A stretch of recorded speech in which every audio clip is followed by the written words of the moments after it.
Tom, I thank you for that nice introduction.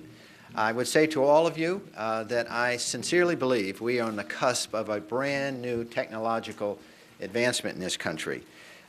With the innovation that we see in iPad and the Zoom from Motorola and other things, I think it's clear that the confluence of the wireless phone together with broadband, high-definition television, that we're going to create brand new products and technologies, and this is going to start creating more productivity in this country.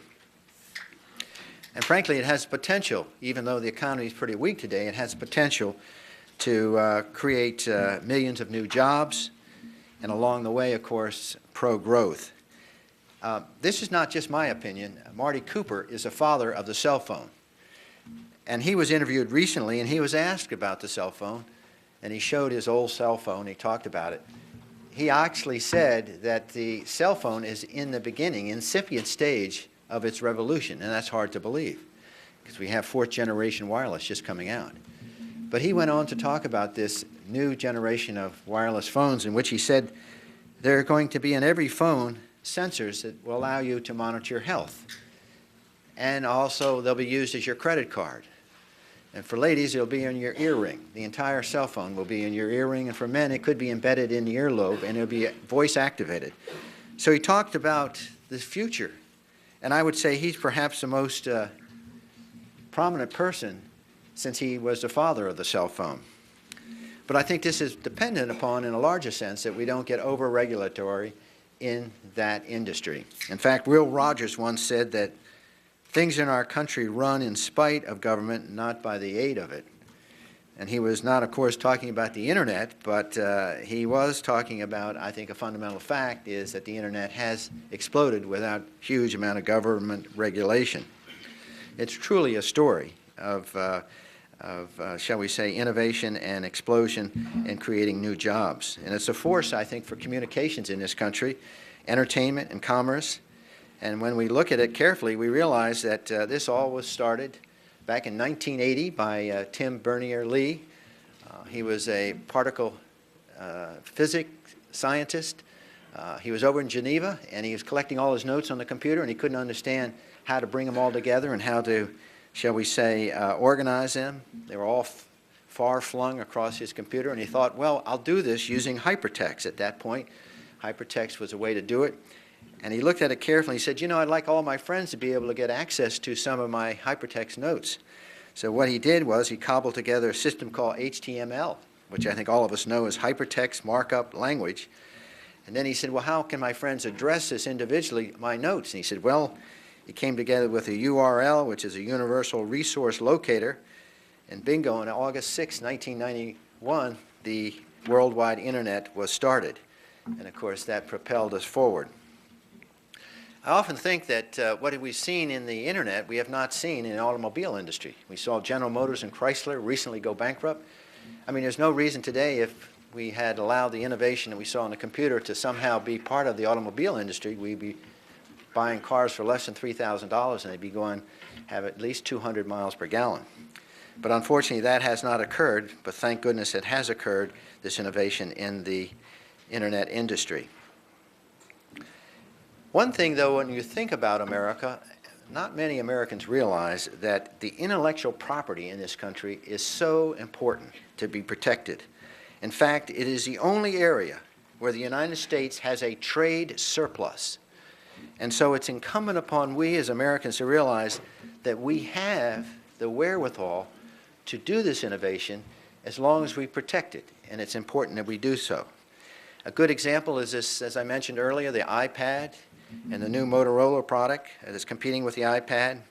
It again shows the confluence of the Internet, the TV, and a computer, and all of these will bring exciting new products, and over a period of time, we just don't know where this is going to go.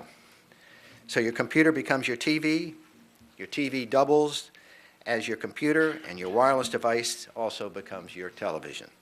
Your computer and your phone come together, so we'll see more and more of this convergence if we remain on the path of deregulation. However, as this occurs, obviously privacy is a big concern. And I think many of us in this room are very mindful of the right balance for online privacy.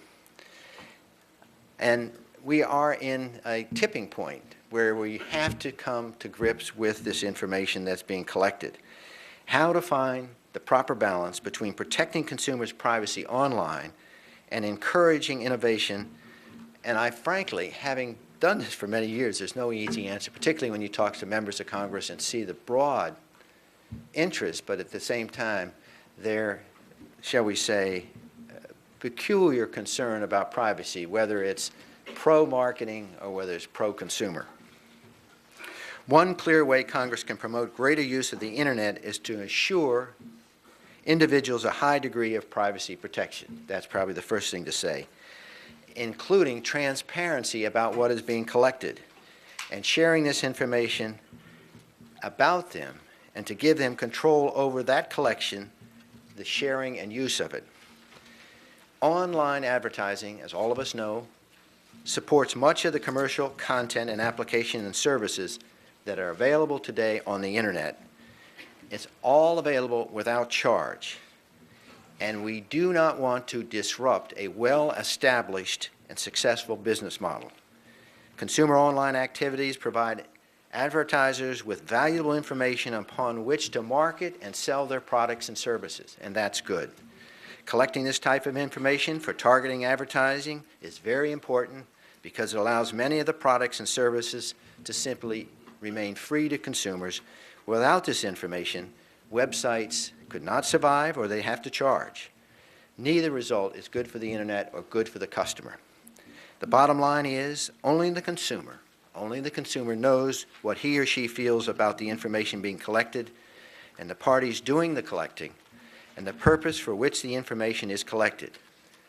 Congress cannot and should not make that decision for them.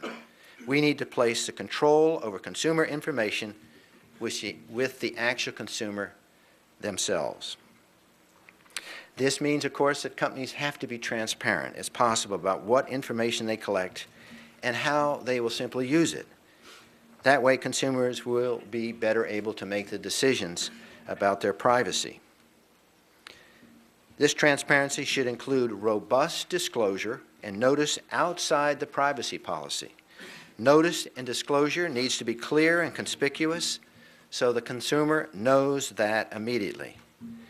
Some information is being collected. First of all, he or she should know that information is being collected. Second, they should be told what information is being collected and how it's being used. And third, how to prevent this information from being collected if the consumer so desires. So by giving the consumer choice, more robust transparency by the companies, I think we can strike the proper balance here between privacy protection and strong Internet commerce.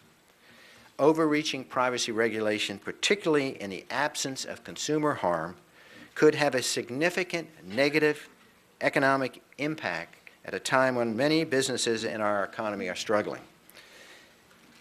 Oftentimes, consumers do not know what information is being collected. The very fact that someone is even paying attention to our Internet habits gives a lot of people pause. Perhaps many of you know the book by Stephen Baker, Numerati, in which mathematicians are collecting an avalanche of information about our habits on the Internet, what we buy, what we purchase, and where we go, and putting this together through algorithms to find out more about us than perhaps we would ever even know ourselves about our predictions and our predilections. So we need to examine the harm to consumers before we jump into regulation. For example, I represent the University of Florida, and I go on the Internet and I buy a bunch of electronic gadgets on the Internet. This is not a violation of my privacy if they want to advertise to me on the Gator website. They're targeting me with ads. That seems to me acceptable, and it actually helps them and it helps me. In fact, this supports our shared goals of driving Internet growth and innovation in this country. And so as a policymaker, I have some questions that have come about. How much information to collect? How much is too much? What information should be available and what information needs to be protected? How much notice or what type of notice is sufficient? And what type of consent is necessary to protect consumers from the unknown. Obviously, these are questions that I had to grapple with in developing a privacy legislation, which I have now a draft of. What I tried to do was lay out broad privacy goals and provide incentives for industry to reach them. The goal of the legislation is to empower consumers so that they can make their own privacy choices. My draft legislation requires covered entities to provide consumers in clear and easy-to-understand language what information is being collected and how the information is being used.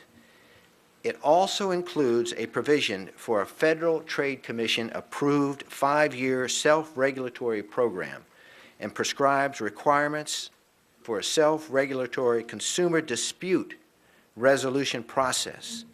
This draft is based upon legislation that I dropped in 2005, which was H.R. 1263.